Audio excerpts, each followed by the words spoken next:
Bismillah, alhamdulillah, wassalatu wassalamu ala rasulillah. Nih, solihin solihat, sholat sunnah itu memiliki keutamaan yang sangat besar. Ya, disebutkan termasuk sebagai ibadah yang paling utama setelah berjihad dan menuntut ilmu.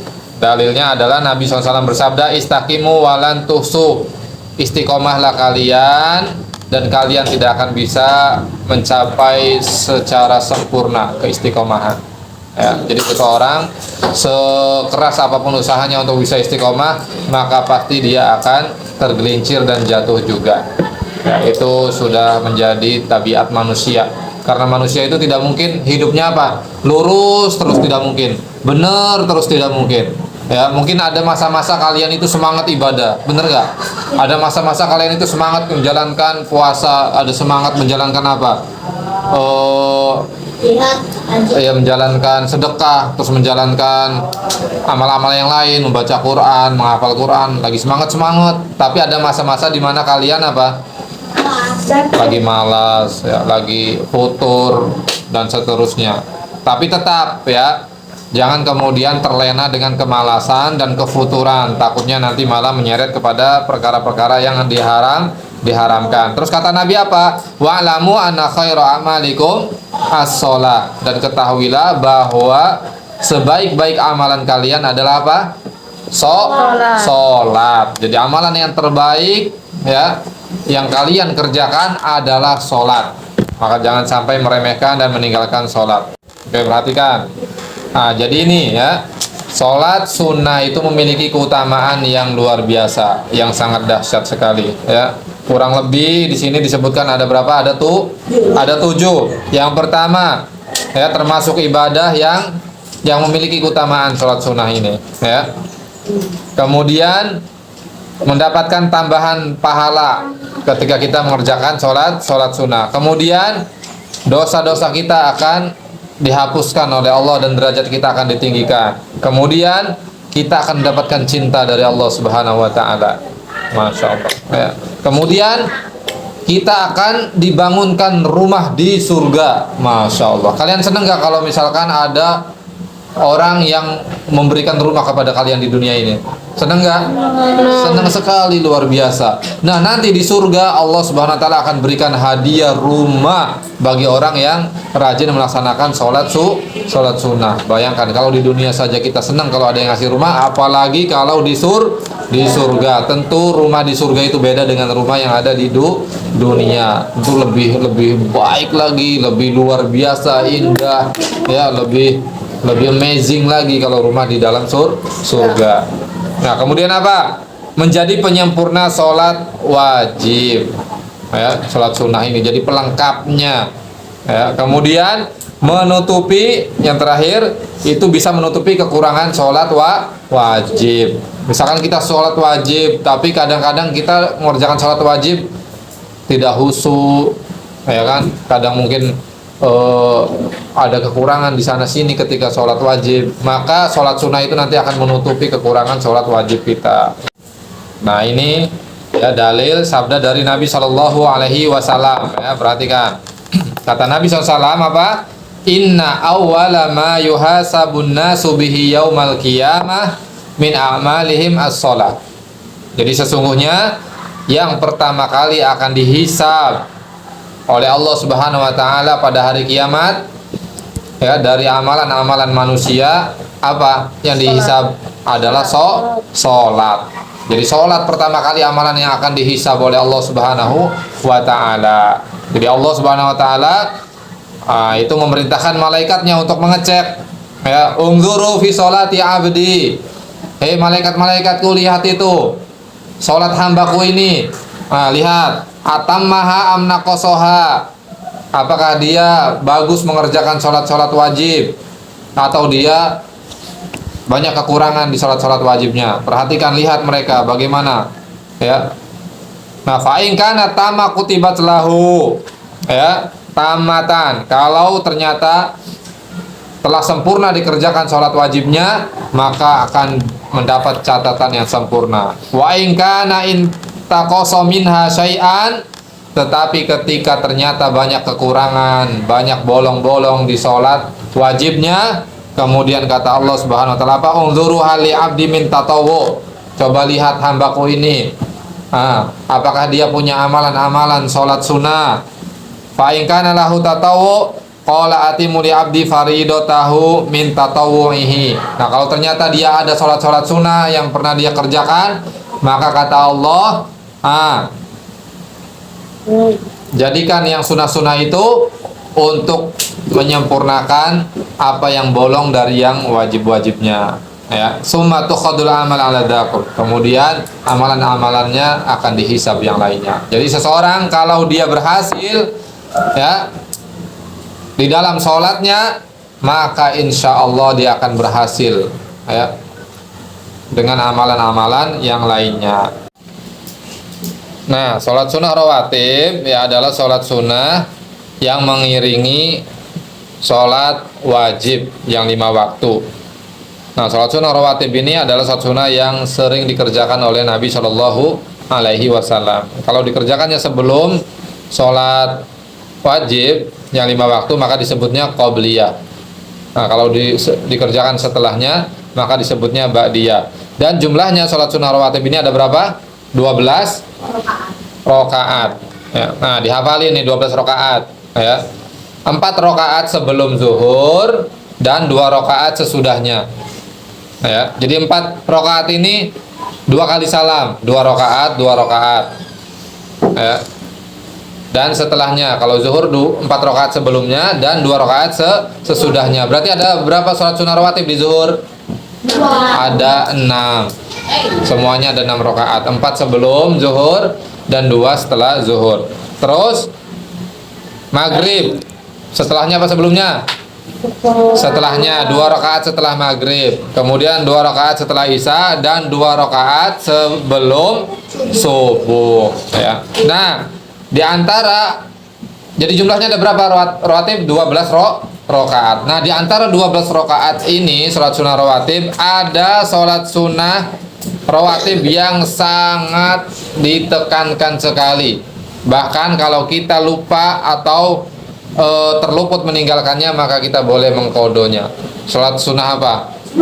Sebelum subuh, qobliyah subuh. Coba baca Mr. Lutfi ya. Nah, perhatikan. Nah, ya. Sholat sunnah rawatib itu ada 12 rakaat. Dan di antara 12 rakaat itu ada yang paling ditekankan dan sangat dijaga oleh Rasulullah Shallallahu Alaihi Wasallam, yaitu sholat qobliyah subuh. Kata Ibunda Aisyah radhiyallahu anha, lam yakun ya, karena Nabi sallallahu alaihi wasallam lam yakun ala syai'in minan nawafil asyaddat muahadatan minhu ala raq'ataini qabla subhi. Jadi Nabi SAW tidak pernah menjaga dengan begitu sungguh-sungguhnya di dalam mengerjakan sholat sunnah ya, selain daripada kesungguhan beliau di dalam menjaga sholat sunnah qobliyah subuh. Apa rahasianya? Nabi SAW pernah mengabarkan tentang pahala dan keutamaan qobliyah subuh. Apa? Raq'atal fajri khairum minad dunya wa ma fiha. Salat qobliyah subuh, sunnah qobliyah subuh itu lebih baik daripada dunia beserta seluruh isinya. Masya Allah, itu sunnahnya qobliyah subuh. Lalu bagaimana dengan sholat subuhnya yang wajib? Maka tentu pahalanya lebih besar lagi. Makanya kalau ada yang bertanya, siapa orang paling kaya di dunia? Ada yang menjawabnya Bill Gates. Siapa? Terus siapa? Mr. Beast. Terus siapa? Hah? Elon Musk. Oh, Elon Musk. Terus begini begitu jawab nama-nama orang disebut. Semuanya salah. Orang yang paling kaya di dunia ini adalah orang yang mengerjakan qobliyah subuh. Kalau kalian mengerjakan qobliyah subuh, berarti kalian adalah orang yang kaya raya luar biasa, karena kalian telah memiliki investasi tabungan yang sangat besar yang nilainya lebih baik daripada dunia dan seluruh isinya. Masya Allah. Maka harus dijaga ini. Duha. Ya, jadi ternyata ada sholat sunnah yang lain yang mengiringi sholat wajib, tetapi ini tidak masuk kategori rawatib, ya. Tetapi boleh dikerjakan. Ini termasuk sholat sunnah juga, tetapi kedudukannya tidak seperti sholat sunnah rawatib, ya. Karena Nabi bersabda, baina kulli adzanaini sholat. Antara dua azan itu ada sholat. Maksudnya apa antara dua azan? Siapa yang tahu? Antara dua azan maksudnya apa? Antara apa? Azan dan iqamah. Pintar, barakallahu fiik. Antara azan dan iqamat. Jadi jarak antara azan dan iqamat. Ini kan ada waktu, ya, ada jarak waktu. Nah, mengisi waktu antara azan dan iqamat, di sini ada sholat. Jadi boleh seseorang mengerjakan sholat sebanyak-banyaknya di situ, atau mengisinya dengan berdoa. Karena Nabi juga bersabda bahwa doa antara azan dan iqamat itu tidak akan tertolak, ya, pasti diijabah oleh Allah Subhanahu wa taala. Nah, terus apa? Sholat tersebut yang mengiringi sholat wajib tapi tidak termasuk rawatib, yaitu 4 rakaat sebelum asar, terus 2 rakaat sebelum maghrib, dan 2 rakaat sebelum isya. Ya. Oke, barakallahu fikum. Nah, jadi ini ya, sholat apa? Sholat sunnah nih, ya. Oh ya, luar biasa kan Imam Ahmad itu dalam sehari semalam kalau lagi sehat. Saya perhatikan, Imam Ahmad sehari semalam kalau lagi sehat mengerjakannya berapa rakaat sholat sunnahnya? 300 rakaat. Dan kalau lagi sakit berapa? 150 rakaat.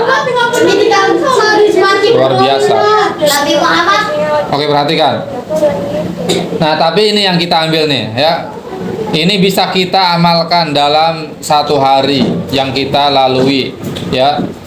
Selain daripada sholat wajib 17 rakaat, maka kita juga berusaha untuk mengerjakan sholat sunnah, yaitu sholat sunnah rawatib. Di sana ada 12 rakaat. Qobliyah subuh 2 rakaat, terus qobliyah zuhur 4 rakaat, ba'diyah zuhur 2 rakaat, terus ba'diyah maghrib berapa? 2 rakaat, ba'diyah isya berapa? 2 rakaat. Nah, kemudian kita mengerjakan juga di sana ada sholat duha, paling minimal 2 rakaat. Kemudian ada sholat malam tahajud, paling minimal 2 rakaat. Kemudian ada sholat witir, paling minimal 1 rakaat. Nah, kalau kita bisa mengerjakan semua ini dalam satu hari yang kita lewati, masya Allah, kita berarti sudah luar biasa di dalam menjaga sholat kita. Tidak hanya yang wajibnya kita kerjakan, tetapi kita tambahi dengan sholat sunnah yang tadi kita sebutkan. Dan kata Nabi, kalau kita sudah mengerjakan yang wajib, kita itu mendapatkan cinta dari Allah. Kemudian kita tambah dengan sunnah, maka Allah akan lebih cinta lagi kepada kita. Kalau kita dicintai Allah, maka kita akan menjadi hamba yang selalu dibimbing sama Allah. Oke, perhatikan semuanya. Nah, sholat duha adalah sholat yang dikerjakan ketika matahari mulai muncul, ya. Boleh dikerjakan kurang lebih ketika matahari mulai setinggi tombak, ya. Kita ukur tombak, kemudian sudah mulai berdiri, ya. Jadi dari tempat kita saja tombak misalkan 2 meter lah, ya, atau 2 meter tombak misalkan. Nah, kita tancapkan di tempat kita, kemudian kita lihat matahari. Kalau matahari kita lihat, oh, sudah ada di atas tombak, berarti itu sudah boleh kita sholat duha. Tetapi waktu yang paling utama sholat duha ketika kapan? Matahari mulai terasa panas. Kata Nabi SAW, hina tarmadu al-fisol, ketika unta itu mulai bangkit dari apanya? Tempat duduknya. Jadi tempat duduknya pasir, itu sudah mulai terasa panas, maka itu unta-unta mulai berdiri. Nah, itulah waktu paling utama sholat duha. Nah, orang yang mengerjakan sholat duha disebutnya awabin, orang-orang yang selalu ingin dekat dengan Allah, itu disebutnya awabin. Jadi sholat duha ini luar biasa. Bisa jadi itu cara Ya. tahu sholat duha. Ya. Oke, perhatikan. Kemudian, perhatikan semuanya. Tuh, lihat hadisnya di halaman 36. Sholat duha termasuk sholat yang diwasiatkan oleh Rasulullah kepada siapa? Kepada sahabat siapa? Sahabatnya. Kepada Abu Hurairah radhiyallahu anhu. Jadi Nabi pernah memberikan wasiat kepada Abu Hurairah agar tidak meninggalkan sholat duha 2 rakaat. Ya. Dan ini juga berlaku wasiatnya bukan hanya untuk Abu Hurairah saja, tetapi berlaku bagi kita juga selaku umat Nabi Muhammad agar kita mengerjakan dan menjaga sholat duha. Ya, paling minimal 2 rakaat. Maksimalnya tidak ada batasannya. Boleh kita kalau lagi semangat kerjakan 2 rakaat, 2 rakaat, 2 rakaat ditambah terus tidak apa-apa. Nah, kemudian perhatikan hasil penelitian kita manusia punya berapa persendian? 360. 360. Perhatikan, manusia memiliki 360 persendian dan semuanya memiliki hak untuk disedekahi. Bisa nggak kalian sedekahi satu-satu persendian kalian? Hah?